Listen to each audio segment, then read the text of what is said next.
3 شهور مروا من ال6 شهور اللي أنا مقرر اللي أنا استثمرهم في نفسي، في التطوير الشخصي والنفسي وهكذا.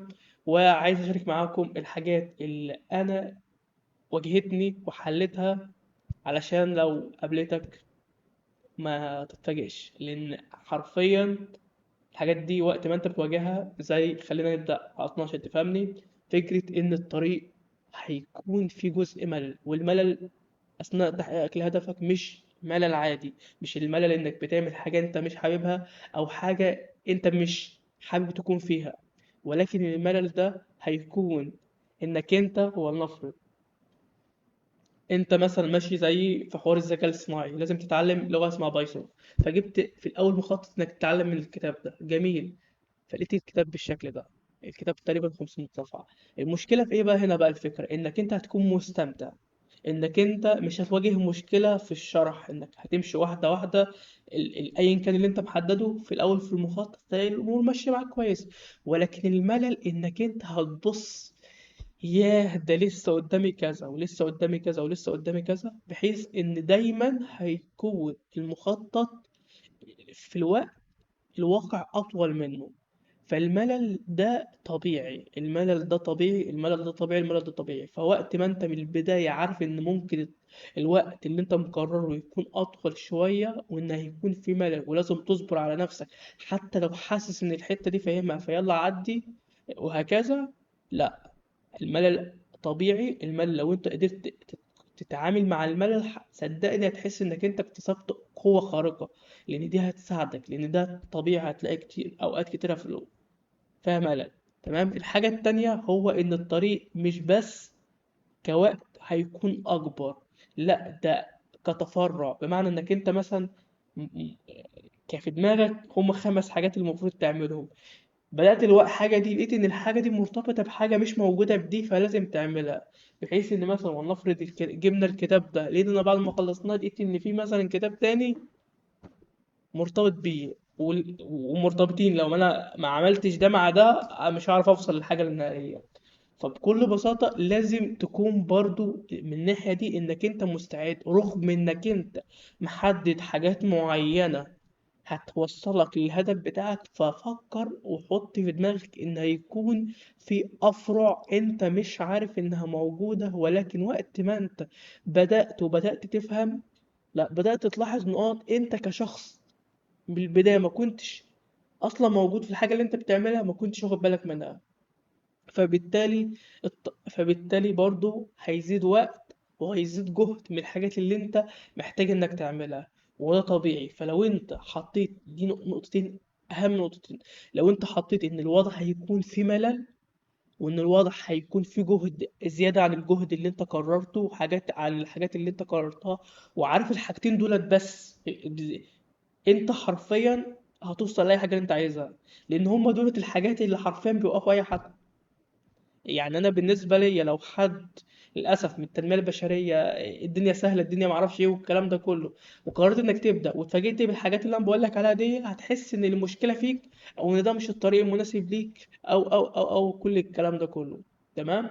لان زي ما قلت لك الملل اللي هو بيكون تجاه هدفك الصحيح بيكون ملل من طول الطريق، ومنك بتكتشف ان الطريق اطول، او صعوبة منك انت، او ضغط من الحاجات بتكتر اللي المفروض تخلص عشان توصل. تمام. الحاجة اللي بعد كده وهي مرتبطة نتيجة كل الجهد اللي انت عمال تعمل فيه ده، هو بكل بساطة احترم وقت الراحة بتاعك، احترم وقت الراحة بتاعك. حتى لو كان عندك الحماس الجبار اللي بص انك خلصت الاسبوع ده مكسر الدنيا، والمفروض بعد اخر الاسبوع مثلا الجمعة انك هتستريح، استريح. لان انا كنت انا اللي هو متحمس والكلام ده، ودخلت في الاسبوع التاني حرفيا كان الاسبوع التاني كان بيشطب كده، وكنت حرفيا مفيش، اللي هو كان جاي لحدنا، وبدات اتعصب ومعرفش ايه. وانا اصلا في العادات اللي هو اليوميه الخاصه بيا بحاول اللي هو في اليوم ما اتعصبش كله. فلاحظت ان الامور بدات تفلت مني نتيجه الضغط، لان في حاجه ارتباطا بنقطتين اللي هما الاولى والتانيه، الملل والضغط. انت بتتعامل مع ضغط الملل، بتتعامل مع ضغط ان في حاجات جديده بتبدا تظهر، وبتتعامل مع ضغط انك انت بتتعلم حاجات جديده. سواء بقى انك بتتعلم حاجه بالانجليزي، سواء انك بتتعلم الرياضيات وانت اصلا ضعيف في الرياضيات زي كده، فلسه بتبدا واحده واحده وبتحاول تفهم. بتقعد على حاجه كده مش فاهم في بعض الحاجات مثلا مش فاهمها لسه جديده، فبتحاول تربط باللي قبل كده. فكل ده ضغط تاني، فتلاتة ضغط. فانت لازم حرفيا اليوم اللي هو بتاع الراحه ده اللي هو براحتك، وتسيب بص سيب كل حاجة.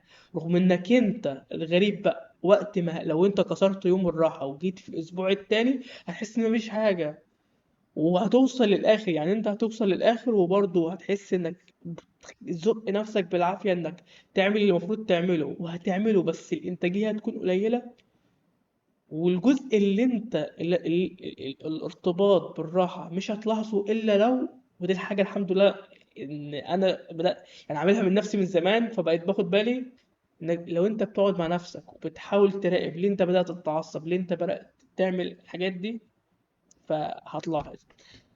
ولكن يعني انت فهمت وجهة النظر بشكل عام. رابع حاجة وهي ان بكل بساطة خلي كل يوم بيومه، خلي كل يوم بيومه عشان حوار الضغط. بمعنى انك انت اليوم النهارده حصل معاك ظرف معرفتش تعمل غير 50%، 25% من المفروض تعمله. جيت اليوم اللي بعده حاول بقدر الامكان فكك من اللي قبل كده. بمعنى اللي هو فكك من، انت كده كده انت بتكمل.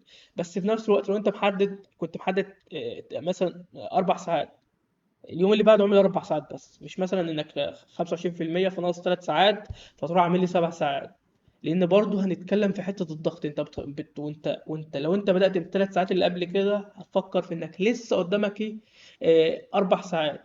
ولو انت برضه بصيت لانك تخلص ال4 ساعات وتخلص بعدهم ال3 ساعات نفس السياق، وفي نفس الوقت هتقول لي طب عادي او مش عادي، احنا هنا بنتكلم في انك انت بتستمر 6 شهور.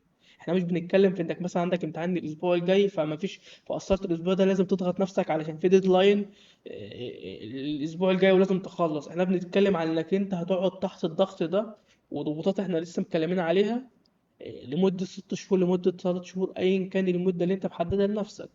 فما فيش مشكلة ان انت اليوم ده اتعطلت معاك، بس يبقى بجد مش فكرة انك انت قصرت يعني سبت نفسك لنفسك ولقيت ان الامور اتخذلت معاك.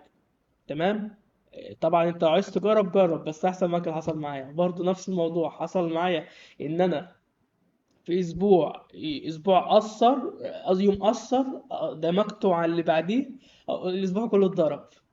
وخامس حاجة ونختم بيها وهي اهتم بصحتك، اهتم بصحتك. وانا مش بتكلم بقى انك تروح تعمل نظام غذائي ولا انك تروح الجيم، رغم ان لو رحت الجيم حاجة كويسة، ولكن انك انت تهتم باكلك اللي هو وجباتك العادية، الاكل العادي بتاعك، تاكل هنا وهنا وهنا. تمام. وفي نفس الوقت برضو الرياضة العادية، مش اللي هو ان هي التمارين المنزلية. خاصة لو انت شخص زيي، وركز لو انت شخص زيي بتقعد على المكتب، لازم تعمل تمارين، لازم تعمل تمارين خاصة الكور اللي هو الحتة اللي ممكن نقول لو احنا عملنا الجسم كده، اللي هي هنا ما بين الجزء اللي فوق والجزء اللي تحت، اللي هي عضلات الظهر من فوق، قصدي من تحت، وبرضه عضلات اللي هو الجزء ده اللي هو الفخذ والحتة دي. لأن حرفيا الحتة دي وقت ما انت بتقعد كتير العضلات المرونة بتاعتها اهو، بتلاقي مثلا الحوض بتاعك ممكن يتعمل كده يتحرك،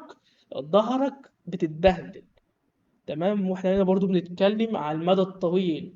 تمام. زي ما احنا بنتكلم على المدى الطويل في انك انت ما تأثرش على نفسك ضغط نفس عشان تعرف تستمر والكلام ده كله، فلازم صحيا تهتم بالجسم وتجيب تمارين خاصة للمنطقة بتاع الكور دي.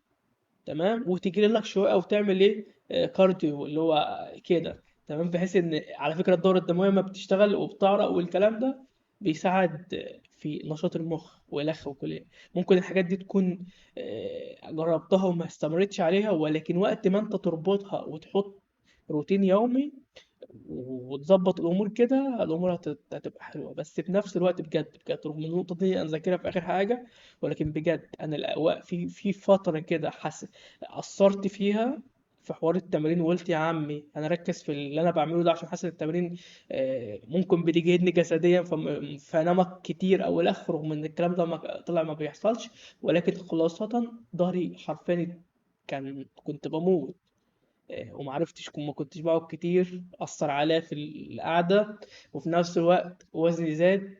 ف... فاهتم بصحتك واهتم برياضتك، ومش لازم تعمل اللي هو كده. انت لو انت بتعمل تمارين يومية خفيفة للعضلات الصح، في اللي هي بتتأثر من القعدة الكتير أو من الشغل الكتير اللي انت بتعمله في حاجات معينة، أن يكون وضعك، وانك بتعمل كارديو شوية كده، أمورك هتكون كويسة. وبس، مع السلامة، بالتوفيق.